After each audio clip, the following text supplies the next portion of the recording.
Good evening.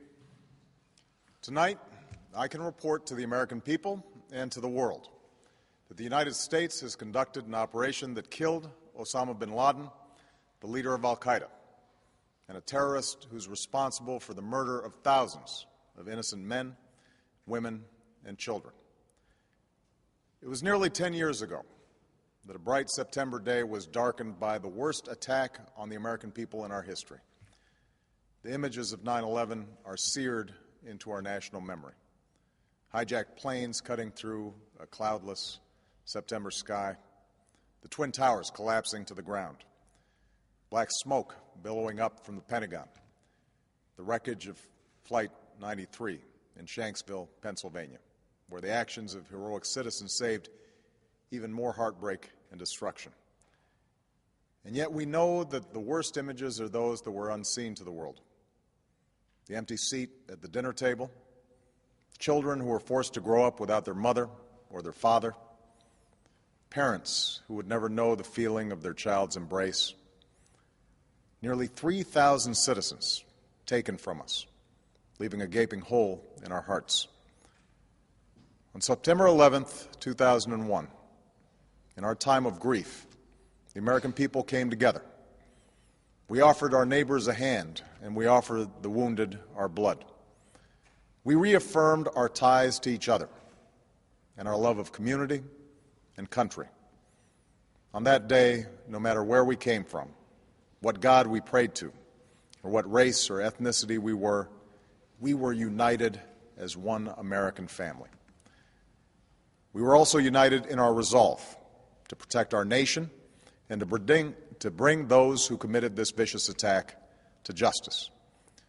We quickly learned that the 9/11 attacks were carried out by al-Qaeda, an organization headed by Osama bin Laden, which had openly declared war on the United States and was committed to killing innocents in our country and around the globe. And so we went to war against al-Qaeda to protect our citizens, our friends, and our allies. Over the last 10 years, thanks to the tireless and heroic work of our military and our counterterrorism professionals, we've made great strides in that effort. We've disrupted terrorist attacks and strengthened our homeland defense. In Afghanistan, we removed the Taliban government, which had given bin Laden and al-Qaeda safe haven and support. And around the globe, we worked with our friends and allies to capture or kill scores of al-Qaeda terrorists, including several who were a part of the 9/11 plot. Yet Osama bin Laden avoided capture and escaped across the Afghan border into Pakistan. Meanwhile, al-Qaeda continued to operate from along that border and operate through its affiliates across the world. And so shortly after taking office, I directed Leon Panetta, the director of the CIA, to make the killing or capture of bin Laden the top priority of our war against al-Qaeda, even as we continued our broader efforts to disrupt, dismantle, and defeat his network. Then, last August, after years of painstaking work by our intelligence community, I was briefed on a possible lead to bin Laden. It was far from certain, and it took many months to run this thread to ground. I met repeatedly with my national security team as we developed more information about the possibility that we had located bin Laden hiding within a compound deep inside Pakistan. And finally, last week, I determined that we had enough intelligence to take action and authorized an operation to get Osama bin Laden and bring him to justice. Today, at my direction, the United States launched a targeted operation against that compound in Abbottabad, Pakistan. A small team of Americans carried out the operation with extraordinary courage and capability. No Americans were harmed. They took care to avoid civilian casualties. After a firefight, they killed Osama bin Laden and took custody of his body.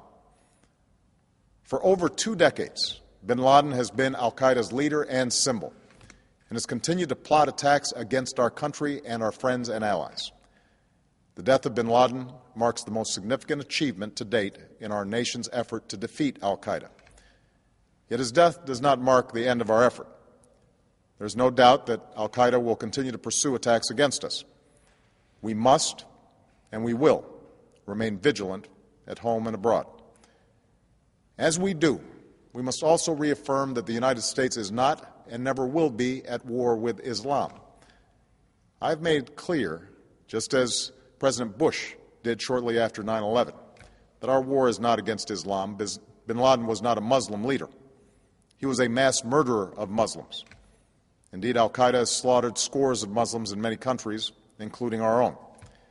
So his demise should be welcomed by all who believe in peace and human dignity.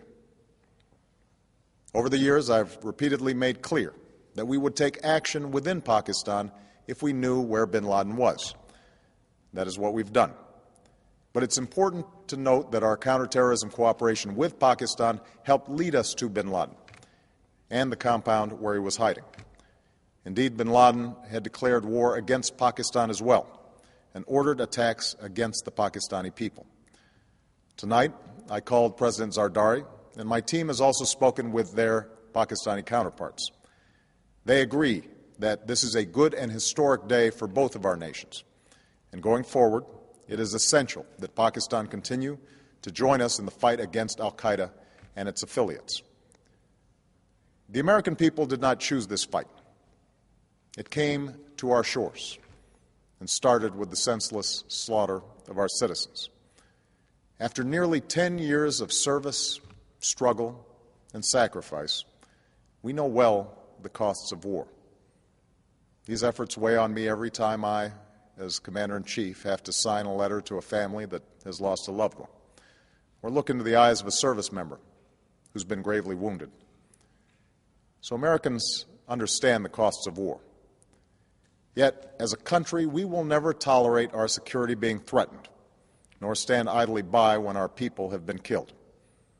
We will be relentless in defense of our citizens and our friends and allies. We will be true to the values that make us who we are. And on nights like this one, we can say to those families who have lost loved ones to al-Qaeda's terror, justice has been done. Tonight, we give thanks to the countless intelligence and counterterrorism professionals who've worked tirelessly to achieve this outcome. The American people do not see their work nor know their names, but tonight they feel the satisfaction of their work and the result of their pursuit of justice.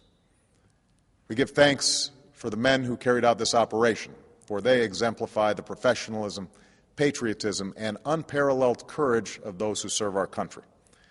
And they are part of a generation that has borne the heaviest share of the burden since that September day. Finally, let me say to the families who lost loved ones on 9/11 that we have never forgotten your loss, nor wavered in our commitment to see that we do whatever it takes to prevent another attack on our shores. And tonight, let us think back to the sense of unity that prevailed on 9/11. I know that it has at times frayed. Yet today's achievement is a testament to the greatness of our country and the determination of the American people. The cause of securing our country is not complete, but tonight we are once again reminded that America can do whatever we set our mind to. That is the story of our history. Whether it's the pursuit of prosperity for our people or the struggle for equality for all our citizens, our commitment to stand up for our values abroad, and our sacrifices to make the world a safer place. Let us remember that we can do these things not just because of wealth or power, but because of who we are. One nation, under God, indivisible, with liberty and justice for all. Thank you. May God bless you, and may God bless the United States of America.